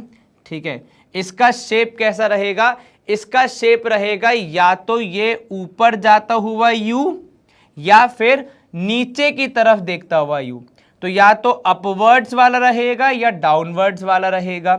और ऐसा है नहीं गणित में भैया नामकरण ना किया गया हो। These curves are called parabolas. ठीक है, ऐसे यू शेप के कर्व को गणित की भाषा में जो नाम दिया गया है वो है पैराबोला। और क्योंकि ये या तो अपवर्ड हो सकते हैं, अपवर्ड गोइंग या डाउनवर्ड गोइंग, उसके हिसाब से आप यहाँ पे बोलते हो डिपेंडिंग ऑन द नेचर। अब नेचर क्या होगा या किस पे डिपेंड करेगा कि ये ऊपर की तरफ खुलेगा या नीचे की तरफ खुलेगा, यू शेप होगा ऊपर की तरफ या फिर उल्टा होगा, वो डिपेंड करता है आपके ए की वैल्यू पे। अब ए क्या है, ए अगर आप यहां पे जाके रिकलेक्ट करो तो a is the coefficient of x square. तो अगर एक्स स्क्वायर का कोएफिशिएंट पॉजिटिव है यानी मोर देन 0 है, तो आपने यहां पे क्या लिखा, आपने यहां पे सरल भाषा में लिखा कि coefficient of x square is positive. तो कैसा होगा भैया, तो ग्राफ होगा ऊपर जाता हुआ, अपवर्ड ओपनिंग। पर अगर कोएफिशिएंट ऑफ एक्स स्क्वायर है negative, coefficient of x square है लेस देन 0 यानी नेगेटिव, तो वो हो जाएगा डाउनवर्ड जाता हुआ। आप चाहें तो किसी भी क्वेश्चन में ट्राई करके देख सकते हैं। इनफैक्ट जो क्वेश्चन हमने यहाँ पे किया, जिसका ग्राफ हमने बनाया, उसमें भी आप एक बार ट्राई करना, सिर्फ एक चेंज करना, एक्स स्क्वायर की जगह एक नया पॉलिनोमियल लेना, minus of x square minus 3x minus 4, और फिर ट्राई करना, आपको ये चीज सत्य होती हुई दिखेगी। ठीक है, तो ट्राई क्या करना है, आपको ट्राई करना है ग्राफ बनाने का, किसका, minus of x square minus 3x minus 4, and then you have to compare it with जो यहां पे बना हुआ है उससे। क्या ये जो दो बातें हमने लिखी हैं कि कोएफिशिएंट ऑफ एक्स स्क्वायर अगर होगा पॉजिटिव तो ऊपर की तरफ जाता हुआ बनेगा, और होगा नेगेटिव तो नीचे की तरफ जाता हुआ बनेगा, क्या ये कंक्लूजन, क्या ये जो मैंने बातें लिखी हैं वो सत्य साबित हो रही या फिर नहीं, वो हम यहाँ पे आप देख पाएंगे। ठीक है ना, चलिए मूविंग अहेड। ठीक है, तो भैया यहाँ पे देखो टेबल 2.1 में जो हमने वहां टेबल बनाया, जहां पे x की अलग अलग वैल्यू के लिए हमने y की वैल्यू निकाली थी, वहां पे भी हमने देखा था कि -1 और 4 ऐसी दो वैल्यूज है x की जहां पे आपका y हो गया है 0। यानी इन्हें अगर मैं लिखना चाहूं तो इन्हें मैं क्या बोल सकता हूं, इन्हें मैं कह सकता हूं कि ये उस पॉलिनोमियल के जीरोस थे। ठीक है, और अगर आप यहाँ पे ग्राफ में भी देखोगे तो वहां भी ये चीज जो हमने लिखी वो एज अ एविडेंस निकल के आ रही है कि हाँ भैया ग्राफ में भी सेम ही चीज कन्वे हो रही है कि यही दोनों पॉइंट्स हैं, यही दो एक्स कोऑर्डिनेट्स हैं जो कि आपके ग्राफ को, जो कि आपका ग्राफ कहाँ टच कर रहा है, एक्स एक्सिस पे टच कर रहा है। तो यही कोऑर्डिनेट्स थे उन पॉइंट्स के जहां पे आपका ग्राफ एक्स एक्सिस को इंटरसेक्ट कर रहा था। ठीक है, तो zeros of a quadratic polynomial x square minus 3x minus 4 are coordinates। क्या है भैया इसके zeros, इसके zeros coordinates हैं किसके, उस पॉइंट के जहां पे आपका ग्राफ किसको टच कर रहा है, इंटरसेक्ट कर रहा है एक्स एक्सिस को। ठीक है, अब यहां पे एक और ऑब्जर्व करने वाली बात, जो हमारे एक्सप्रेशन है वो है क्वाड्रेटिक, यानी पावर कितनी है 2, तो इनकी डिग्री कितनी है, तो इनकी डिग्री है भैया 2, और ये एक्स एक्सिस को इंटरसेक्ट भी कर रहे हैं दो जगह पे। कितनी जगह पे कर रहे हैं, एक्स एक्सिस को ये इंटरसेक्ट कर रहे हैं 2 प्लेसेस पे। तो यहां पे मैं लिख देता हूं एक्स एक्सिस इंटरसेक्ट कितनी जगह पे भैया, 2 जगह पे। और इसके अगर आप जीरोस भी देखोगे तो 2 ही जीरोस होते हैं। तो जो हमने पिछली बार लीनियर वाले में ऑब्जर्वेशन बनाया था वो यहां पे भी बनते हुए दिख रहा है कि एक्स एक्सिस को अगर 2 बार इंटरसेक्ट कर रहा है मतलब उसकी क्वाड्रेटिक वाली इक्वेशन है, पावर है 2, और उसके जीरोस भी कितने होंगे, 2 होंगे, और ये मैक्सिमम लिमिट है। ठीक है, कम भी हो सकते हैं, कभी कभी कुछ विचित्र केस आते हैं जहां पे आपके जीरोस कम होते हैं, पर इससे ज्यादा नहीं होंगे अगर पावर 2 है, तो इस बात की पूरी गारंटी है। ठीक है, कम वाले केस भी आप देखोगे धीरे धीरे जब आगे बढ़ोगे तो।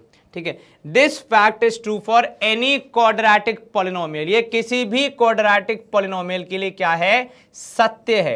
क्या सत्य है भैया, कि उसके जो जीरोस होंगे, किसके, पॉलिनोमियल के जो जीरोस होंगे वो प्रिसाइसली क्या होंगे, वो एग्जैक्टली क्या होंगे, वो होंगे एक्स कोऑर्डिनेट्स, किसके, किस पॉइंट के, उस पॉइंट के जहां पे आपका पैराबोला यानी आपके इक्वेशन का, यानी आपके जो पॉलिनोमियल है उसका जो कर्व है, उसका जो ग्राफ है वो किसको टच कर रहा है, वो इंटरसेक्ट कर रहा है एक्स एक्सिस को। देखो टच करने में और इंटरसेक्ट करने में थोड़ा फर्क है, ध्यान रखना। ठीक है, इंटरसेक्ट वर्ड यूज किया है पर मैं टच बोल रहा हूं, पर मेरे हिसाब से यहाँ पे इंटरसेक्ट मतलब है कि बराबर से बढ़िया से अच्छे से काट के जाना। ठीक है, from our observation earlier about the shape of the graph of x square मतलब y equal to x square plus b x plus c the following 3 cases can happen. अब ग्राफ कैसा कैसा बन सकता है उस पर जरा यहाँ पे बात होगी, थोड़ा आपका काम आसान करने के लिए। केस 1 जहां पे आपका ग्राफ क्या करेगा, जहां पे आपका ग्राफ जो है वो कट करेगा कितनी जगह पे, 2 जगह पे, 2 डिस्टिंक्ट पॉइंट्स पे करेगा। जैसे यहाँ पे ए और ए डैश दिया है, तो ये जो 2 कोऑर्डिनेट्स जो 2 पॉइंट्स हैं इनके एक्स कोऑर्डिनेट्स किसके, ये जो 2 पॉइंट्स जहां पे इंटरसेक्ट कर रहा है वहां पे उसके वो 2 क्या हैं, वो 2 है हमारे 2 zeros of the quadratic polynomial. तो 2 जगह पे टच कर रहा है मतलब 2 जीरोस हैं। तो आपको शेप भी चेक करना है और एक्स एक्सिस को कितनी बार टच कर रहा है ये भी चेक करना है। तो ये सबसे नॉर्मल वाला केस है जो कि अक्सर होता है। सेकंड केस जहां पे आपको ध्यान रखना है कि इसका ग्राफ कैसा होगा, ग्राफ होगा वैसा ही जैसा हर क्वाड्रेटिक इक्वेशन का होता है, हर क्वाड्रेटिक पॉलिनोमियल का होता है, यानी यू शेप का, या तो अपवर्ड गोइंग या फिर डाउनवर्ड गोइंग। लेकिन यहां पे अगर आप देखोगे तो यहां पे आपका जो ग्राफ है वो एक्स एक्सिस को एग्जैक्टली एक जगह पे इन्होंने वर्ड यूज किया कट कर रहा है, मतलब एग्जैक्टली एक जगह पे छू के जा रहा है ना, सिर्फ एक जगह पे ऐसा कह रहा है टच करके जा रहा है। जो ये टच वर्ड है वो यहां पे बेटर सूट कर रहा है कि, और यहां पे ऐसा होगा कि इसको आप कहोगे कि जो 2 पॉइंट्स हैं जो पहले दूर दूर थे वो आपस में आके मिल गए हैं, मतलब एक ही पॉइंट की प्राप्ति हो रही है। तो केस 1 में क्या था, केस 1 में 2 जीरोस थे।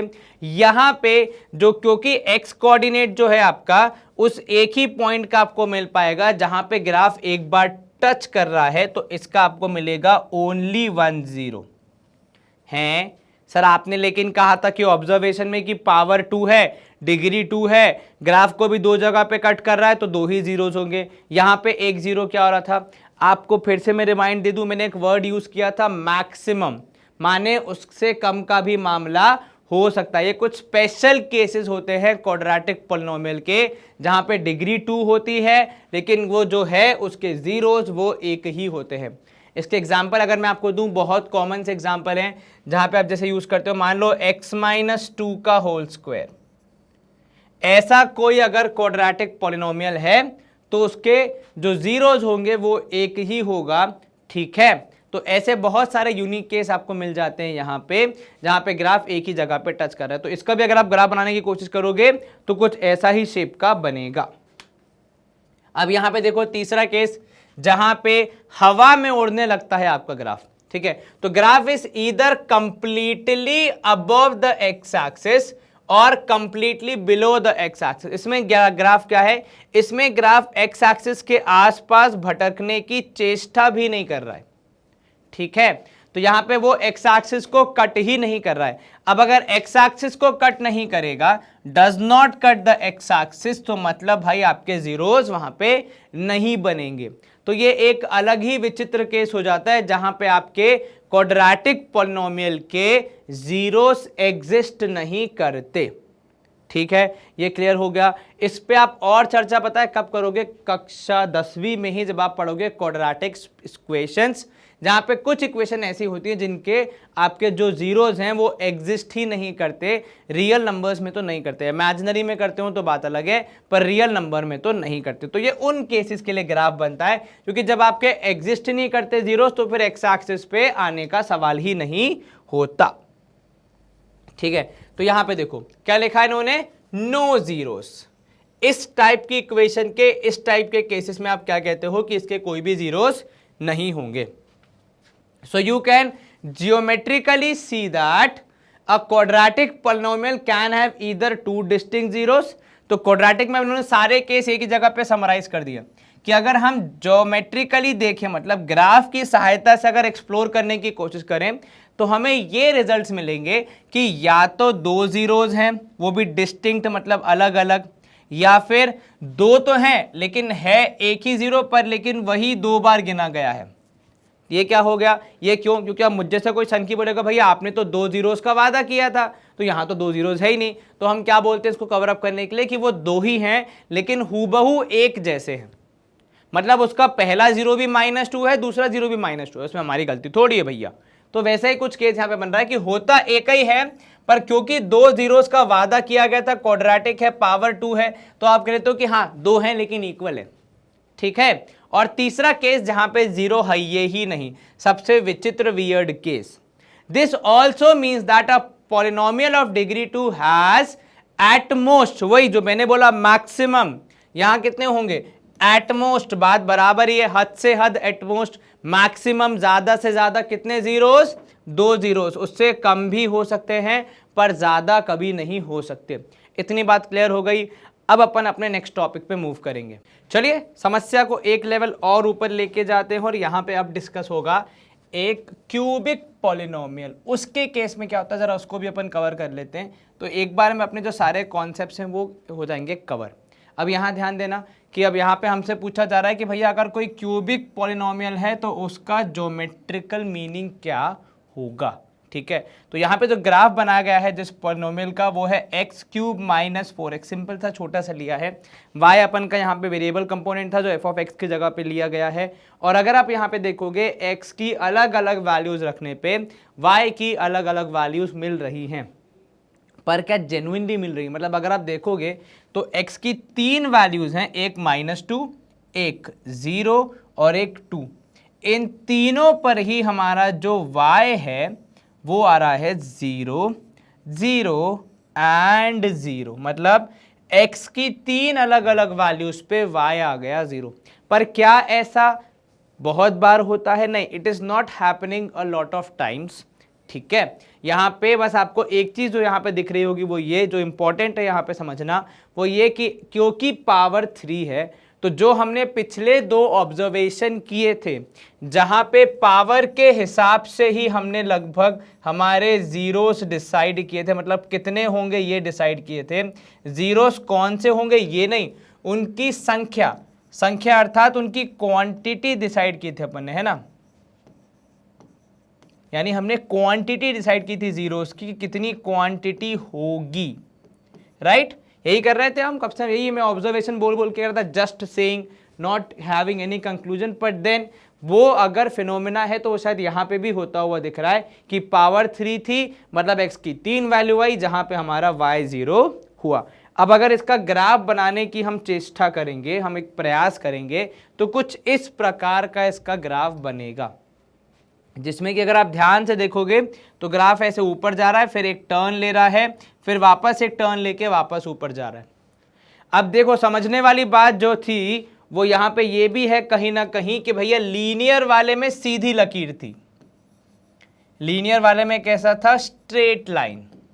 और अगर मैं ऐसे इशारों में समझूं या ऐसे देखूं कि डायग्राम के हिसाब से तो सीधी लाइन थी। क्वाड्रेटिक में जहां पे पावर थी आपकी 2, वहां पे आपको मिला पैराबोला, विच इज क्या हो रहा है भैया, वहां पे एक टर्न सॉर्ट ऑफ बन रहा है ताकि हमारा ग्राफ कंसिस्टेंट रहे और सारे पॉइंट्स कवर हो जाए।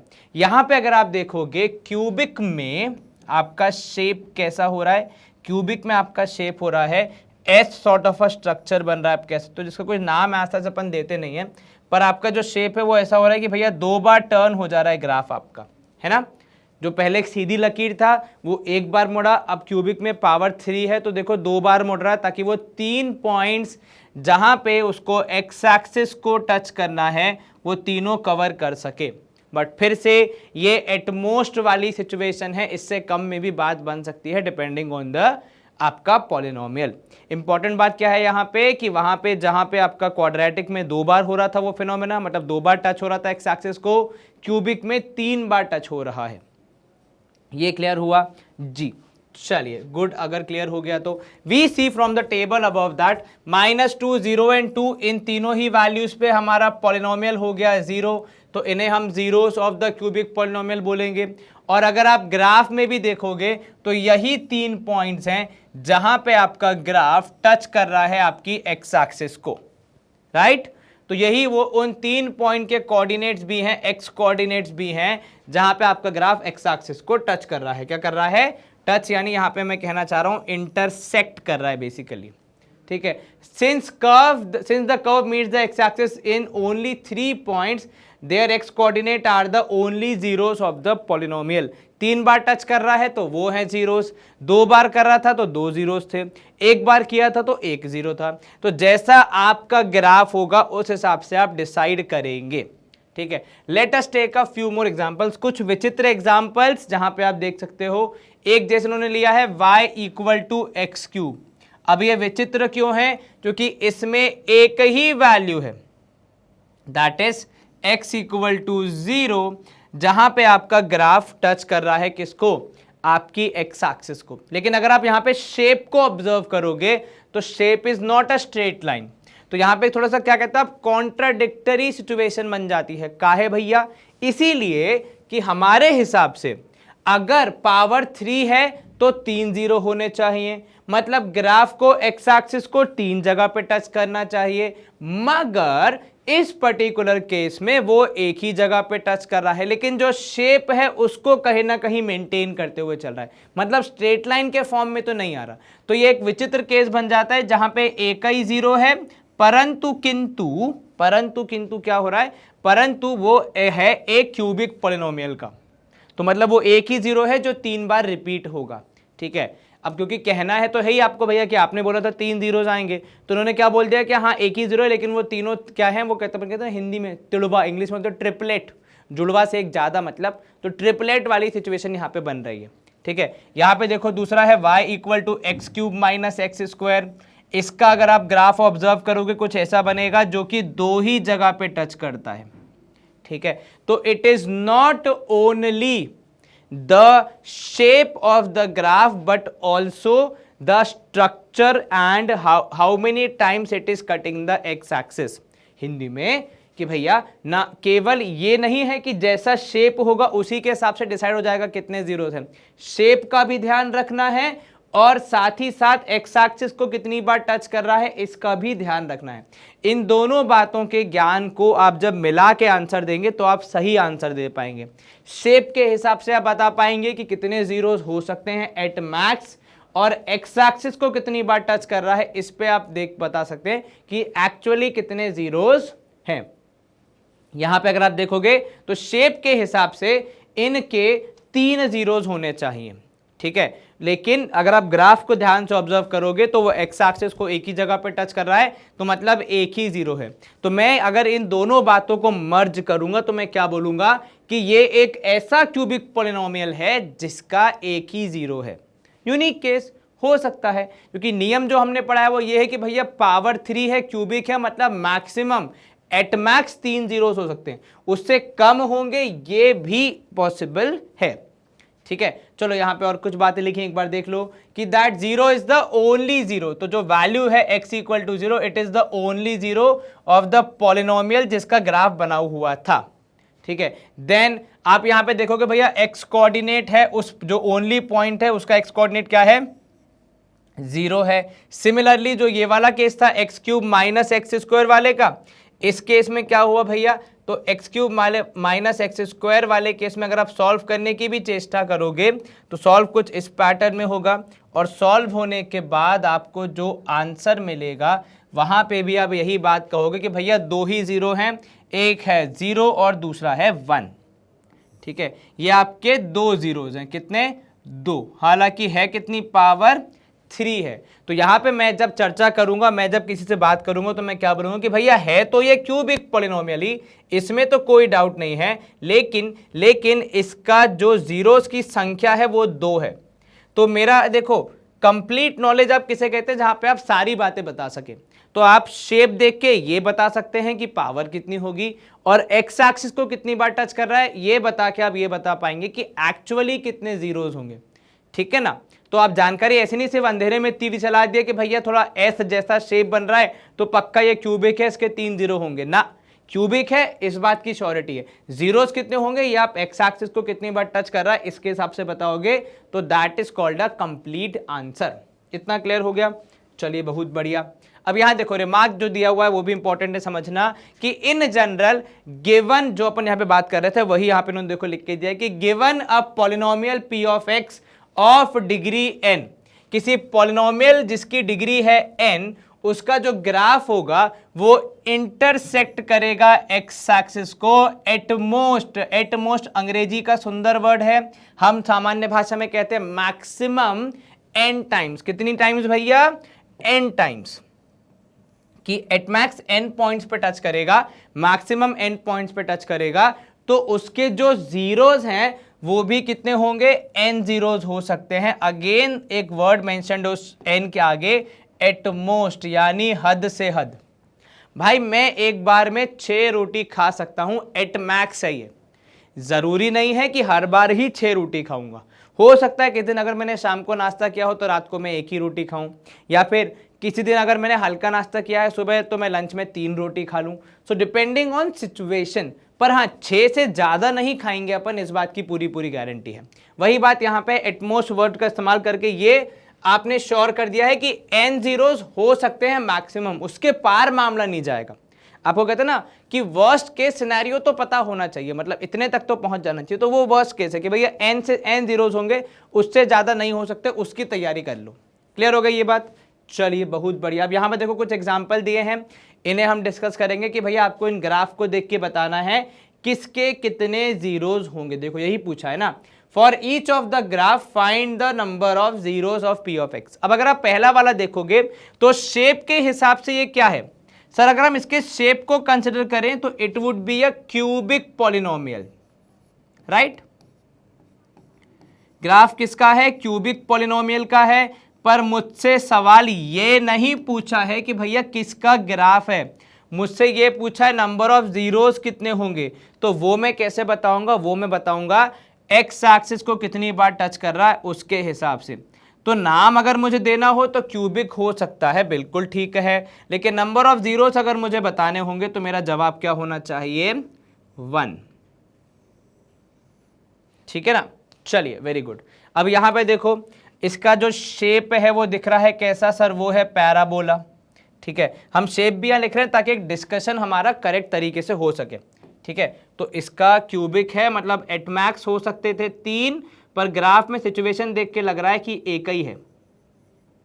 ठीक है यार, अगर मैं एग्जाम में पढ़ के ना जाऊं तो मैं मैक्सिमम कितने सब्जेक्ट में फेल हो जाऊंगा? सर सारे में हो जाओगे, बिल्कुल ठीक कहा, पर क्या इसका ये मतलब है कि मैं सारे सब्जेक्ट में एक्चुअली फेल हो जाऊंगा? नहीं, ऑब्वियस सी बात है। किसी किसी में अगर आपने लिख दिया कुछ बढ़िया सा फिलो में, मान लो लैंग्वेज के सब्जेक्ट में लिख दिया, या गणित में अगर आप कुछ अच्छा लिख के आ गए फॉर्मूलाज वगैरह, तो आपको टीचर ने नंबर दे दिए, लेकिन आप सब में फेल हो जाओगे, इस बात की कोई श्योरिटी नहीं है। हाँ, सब में हो सकते हो, वो कला है अपने पास, लेकिन सब में हो जाएंगे इतना विश्वास नहीं है। ठीक है, ये बात की बात है यहाँ पे। चलिए सेकंड वाले का अगर मैं केवल शेप की बात करूं तो भैया पैराबोला लिखना पड़ेगा अपन को, है कि नहीं? और एक और बात, यहाँ पे एक्स एक्सिस को 2 जगह पे टच कर रहा है, तो यहाँ पे कितने जीरोज होंगे? 2। और इंपॉर्टेंट बात यहाँ पे जो हमें पहले हमने देखी, उसको अगर हम यहाँ पे प्रैक्टिस करें तो इसका जो a होगा, यानी जो एक्स स्क्वायर का कोएफिशिएंट होगा वो होगा लेस देन 0। काहे सर? नीचे की तरफ थोड़ा सा जा रहा है इसका शेप, तो डाउनवर्ड जा रहा है, विच मीन्स a की वैल्यू लेस देन 0 होगी, नेगेटिव होगी। ये हमने ये भी देखा था, इसकी भी चर्चा की थी। अब यहाँ पे अगर आप देखोगे तो एक्स एक्सिस को 1 बार, 2 बार और 3 बार टच कर रहा है, तो इसके शेप को नाम देंगे हम, तो नाम होगा भैया ये क्यूबिक पॉलिनोमियल का ग्राफ है। और क्योंकि आपके एक्स एक्सिस को 3 बार टच कर रहा है, तो अगर मुझे नंबर ऑफ जीरोस बताने हैं तो वो आएंगे 3। जो नीचे शब्द लिखा है वो ये बताता है कि भैया कैसा मामला है या कैसा मामला हो सकता है, लेकिन जो ऊपर हमने वैल्यू लिखी है वो बता रहा है भैया कि एक्चुअली कितने जीरोस हैं। ठीक है, कितने हो सकते हैं और कितने हैं, उसमें बहुत जमीन आसमान का फर्क होता है, ये आपको भी समझ में आता है ना? चलिए बहुत बढ़िया। अब इसके बाद देखो आगे की कहानी है, इसमें शायद 3 और हैं। ये वाला अगर हम देखेंगे तो ये ग्राफ किसका? स्ट्रेट लाइन है, मतलब लीनियर का है। Number of zero sir x axis को एक ही जगह पे टच कर रहा है तो एक ही होगा। चलिए नेक्स्ट, यू शेप है और अपवर्ड है, तो ये पैराबोला है, मतलब है तो क्वाड्रेटिक इक्वेशन, और अपवर्ड है इसलिए हम यहाँ पे कह सकते हैं कि ए की वैल्यू है more than 0, and x axis को एक ही जगह पे टच करके जा रहा है, तो नंबर ऑफ जीरोस दो हो सकते थे लेकिन एक ही है, क्योंकि ये केवल एक जगह टच कर रहा है एक्स एक्सिस को। हल्का सा नीचे होता, एक्स एक्सिस को दो जगह पे टच कर जाता, तो हम बोलते हैं हाँ भैया दो जीरोस है, पर भैया अब नहीं टच हो रहा है तो नहीं हो रहा है, उसमें हम क्या कर सकते हैं। अब यहां अगर आप देखोगे तो 1 2 3 4 जगह पे टच कर रहा है एक्स एक्सिस को। कितनी जगह पे भैया? 4 जगह पे। तो हमारा उत्तर क्या होना चाहिए? हमारा उत्तर होना चाहिए 4, यानी 4 जगह पे टच कर रहा है। और इसको अगर मैं नाम देना चाहूं तो प्रोबेबली मैं इसको बोल दूंगा बाय क्वाड्रेटिक, यानी पावर 4 वाला पॉलिनोमियल। कौन सा पॉलिनोमियल भैया? पावर 4 वाला। इतना क्लियर हो गया? बिल्कुल ठीक। अगर आप शेप की भी बात करोगे तो वो जो एस वाला शेप जो था, जो हमारे क्यूबिक में हो रहा था, ये उससे भी ज्यादा टर्न ले रहा है। मतलब ये तो मान लो पहाड़ी रास्ता जैसा हो गया, दाएं बाएं ऊपर नीचे आगे पीछे वैसा चले जा रहा है, तो एक क्वाड्रेट क्यूबिक के भी पार निकल गया ना, और है भी 4 जगह पे टच कर रहा, तो बाय क्वाड्रेटिक बोलने का अपने पास यहाँ पे थोड़ा सा स्कोप बन भी रहा है कि नहीं। चलो ये क्लियर हो गया। एग्जाम्पल्स हमने यहाँ पे खत्म कर लिए। एक्सरसाइज पे अपन मूव करेंगे। देखो गिन के 6 सवाल हैं, ज्यादा कुछ नहीं है। पहला वाले अगर आप देखोगे, आपको क्या बताना है? नंबर ऑफ जीरोस बताने हैं, नाम नहीं बताना है, पर अपन प्रैक्टिस करते तो अपन सारी चीजों की करते हैं, ठीक है। यहां पे अगर आप देखोगे स्ट्रेट लाइन बन रही है तो होगा तो ये लीनियर का ग्राफ, एक लीनियर पॉलिनोमियल का, पर क्योंकि टच नहीं कर रहा है एक भी जगह पे एक्स एक्सिस को, तो इसके नंबर ऑफ जीरोस की संख्या कितनी हो गई? 0। Second possible case, if I refer the shape it is looking like a S, तो मैं यहां पे थोड़ा सा बोलूंगा क्यूबिक एस, मतलब सोता हुआ एस है ना, थोड़ा सा sleeping sort of, not exactly जैसा इंग्लिश के अल्फाबेट में होता है, पर स्लीपिंग सॉर्ट ऑफ, या आप कह सकते हो वेव जैसा शेप है इसका, है कि नहीं। तो ये क्यूबिक है लेकिन एक्स एक्सिस को एक ही जगह पे टच कर रहा है, तो नंबर ऑफ जीरोस हो गए 1। नेक्स्ट अगर आप देखोगे एक्स एक्सिस को टच कर रहा है 1 2 3 जगह पे। अगर हम शेप से भी थोड़ा बहुत आइडिया लेने की कोशिश करें तो थोड़ा सा वेव जैसा शेप है, तो क्यूबिक का होगा ये, और नंबर ऑफ जीरोस होंगे इसके 3। कहीं कोई दिक्कत? जरा सी भी नहीं सर। इसको अगर आप यहां पे देखना चाहें, कॉपी करना चाहें तो एक बार देख लो। Moving ahead to the next 3 question and probably last 3 of the exercise. इसका अगर मैं शेप देखूं तो यू शेप बन रहा है, पैराबोला बन रहा है, मतलब क्वाड्रेटिक है पॉलिनोमियल, और क्योंकि ऊपर की तरफ ओपन हो रहा है मतलब ए की वैल्यू होगी मोर देन 0, ठीक है। हालांकि ये बात हमें लिखनी नहीं है, पर अगर हम संपूर्ण चीजें समझ रहे हैं तो ये बातें अगर हम समझ जाएंगे तो हमारे बहुत काम आएंगी जीवन में। और एक्स एक्सिस को भैया केवल 2 जगह पे टच कर रहा है, क्वाड्रेटिक है तो भैया 2 पे टच करना बनता भी है, तो 2 आंसर हमारा यहाँ पे हो रहा है। इस केस में देख लो आप, तो भैया 1 जगह टच किया, 2 जगह, 3 जगह, 4 जगह। वाई एक्सिस को टच कर रहा है उससे मुझे कोई फर्क ही नहीं पड़ रहा, मेरा पूरा जो कॉन्सेंट्रेशन है वो है एक्स एक्सिस पे टच करने वाले पॉइंट्स पे, तो 1 2 3 4 जगह पे टच कर रहा है। और अगर नाम ही देना है इसको तो प्रोबेबली मैं इसको बाय क्वाड्रेटिक कहूंगा, यानी पावर या डिग्री 4 वाला पॉलिनोमियल। नेक्स्ट अगर आप देखोगे तो 1 जगह पे, 2 जगह पे, 3 जगह पे, है ना। एक्स एक्सिस को टच करे या ऐसे इंटरसेक्ट करके जाए उसको हम भाई वही मानेंगे, है ना। तो 3 जगह पे टच कर रहा है तो नंबर ऑफ जीरोस हम कहेंगे 3, और अगर हमें इसको नाम ही देना है तो प्रोबेबली एस से, या जो हमारा वेव वाला था उससे थोड़ा ज्यादा ही कर रहा है, तो बाय क्वाड्रेटिक ही कहना पड़ेगा, है ना। फॉर नाउ, अब नाम तो हमें वैसे एग्जाम में लिखना नहीं है, पर फिर भी अपने खुद के ज्ञान के लिए अगर हमें एक्सप्रेस ही करना हो तो हम कहेंगे कि भैया 3 जीरोस हैं, लेकिन वैसे पॉलिनोमियल बाय क्वाड्रेटिक है, कोई 1 जीरो शायद नहीं मिला होगा, जो भी सिचुएशन रही होगी। खैर उस पर हम काय को किसी के पर्सनल मैटर में इतना इंटरफेयर करें, है कि नहीं। चलो स्क्रीनशॉट आपने ले लिया इस पूरे पार्ट का, काफी सारा हमने यहाँ पे आज समझने की कोशिश की, और प्रोबेबली एक्सरसाइज हम कर रहे हैं समाप्त। लेकिन एक्सरसाइज और सेशन एंड करने से पहले बहुत important information, just 2 more minutes and then we would end the session. Important चीजें क्या है? देखो आप अभी हमारे साथ हो और ये है India's most trusted online platform for class 9 to 12th, and reason being यहाँ पे आपको टॉप क्वालिटी एजुकेशन मिलता है from India's one of the best teachers, and साथ ही साथ जो यहाँ पे हमारे फीचर्स हैं हमारे इस पूरे प्लेटफॉर्म के जो इसको बहुत ही ज़्यादा ट्रस्टेड प्लेटफॉर्म बनाते हैं वो ये हैं कि भैया ऑनलाइन क्लासेस आपको मिलती हैं, लाइव लेक्चर्स आपको मिल जाते हैं, डीपीपी शीट्स मिल जाती हैं। और ऐसा नहीं कि सिर्फ शीट दे के छोड़ दिया कि अपने आप निपटो, नहीं, उसके सॉल्यूशन भी आपको मिल जाते हैं। फिर आपको handwritten notes, study material, इन सब को आप तक पहुंचाने की पूरी कोशिश की जाती है जिससे आपकी प्रिपरेशन अच्छी हो और आप अच्छे अंकों से अपने एग्जामिनेशंस में पास हो सकें। देन हम हमेशा चाहते हैं कि हम अपने स्टूडेंट से रेगुलर कनेक्टेड रहें, इसलिए एक टेलीग्राम चैनल भी है जिसको आप ज्वाइन कर सकते हैं, जिसकी लिंक आपको डिस्क्रिप्शन बॉक्स में मिल जाएगी, जिससे आपको रेगुलर अपडेट्स मिलते रहेंगे about our channel, our platform and हमारी एक्टिविटीज़। देन हमारा फ़ोन नंबर है, व्हाट्सएप नंबर है, इनके थ्रू भी आप हमें कॉन्टैक्ट कर सकते हैं। And yes, most important thing, आप प्लीज़ सेशन को लाइक ज़रूर करना, चैनल को शेयर ज़रूर करना और अगर सब्सक्राइब नहीं किया है तो वो भी करना, बिकॉज आपका ये छोटा छोटा कंट्रीब्यूशन हमारे लिए बड़ी बड़ी खुशियाँ लेके आता है। अपना ध्यान रखें, अच्छे से पढ़ाई करें, stay home, stay safe and yes, अपने माता पिता की बहुत अच्छे से सेवा करें, फ्रेंड्स एंड फैमिली को सपोर्ट करें, अपनी तबीयत का बहुत अच्छे से ध्यान रखें और all the best for the exams, क्योंकि आजकल हर हफ्ते होते रहते हैं। Bye bye, see you soon, take care.